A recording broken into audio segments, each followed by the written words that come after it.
తిరుమల అంశాన్ని reverse sentiment వైపు తీసుకెళ్లే ప్రయత్నం చేస్తుంది వైఎస్ఆర్ కాంగ్రెస్ పార్టీ.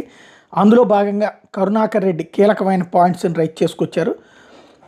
ఒకటి, పవిత్రమైన లడ్డూ ప్రసాదం మీద సీఎం చంద్రబాబు అబాండాల తర్వాత జరిగినటువంటి అంటూ క్యూలైన్ దొరగొట్ల 6 మంది మృతి, మొన్న యాత్రిక సదన్ పై నుండి పడి 3 ఏళ్ల బాలుడు మృతి, లడ్డూ కౌంటర్లో షార్ట్ సర్క్యూట్ అగ్ని ప్రమాదం, రెండో ఘాట్ రోడ్లో ప్రమాదం, 15 మందికి తీవ్ర గాయాలు, పరకామణిలో 100 గ్రాములు బంగారం బిస్కెట్ని చోరీ చేస్తూ వ్యక్తి పట్టుబట్టం, శ్రీవారి ఆలయ గోపురం మీద పలువార్లు విమానాల చక్కర్లు, తమిళనాడుకి చెందిన 18 మంది భక్తులు ఎగ్ఫాలావుతో తిరుమల కొండపైకి వస్తూ ఒక కొండపైన పట్టుబట్టం వచ్చేయడం, తిరుమలలో రెచ్చిపోతున్న ఎర్రచందనం స్మగ్లర్లు, ఇవన్నిటిని రైజ్ చేసుకుంటూ వచ్చారు. అట్లాగే తాజాగా ఇంకొక ప్రమాదం చోటు చేసుకోవడం. అయితే ఇక్కడ పాయింట్ అలా ఇలాంటి ఇన్సిడెంట్స్ అనేకం జరిగి ఉంటాయి. కాబట్టి ఇప్పుడు విడివిడిగా జరిగే అన్నిటి కలిపి లైన్లో ఈ లడ్డూ ఉదంతం తర్వాత జరిగినాయి అన్నటువంటి పాయింట్ని రైజ్ చేస్తూ సబ్జెక్టుని జనంలోకి తీసుకెళ్లే ప్రయత్నం చేస్తుంది వైసీపీ.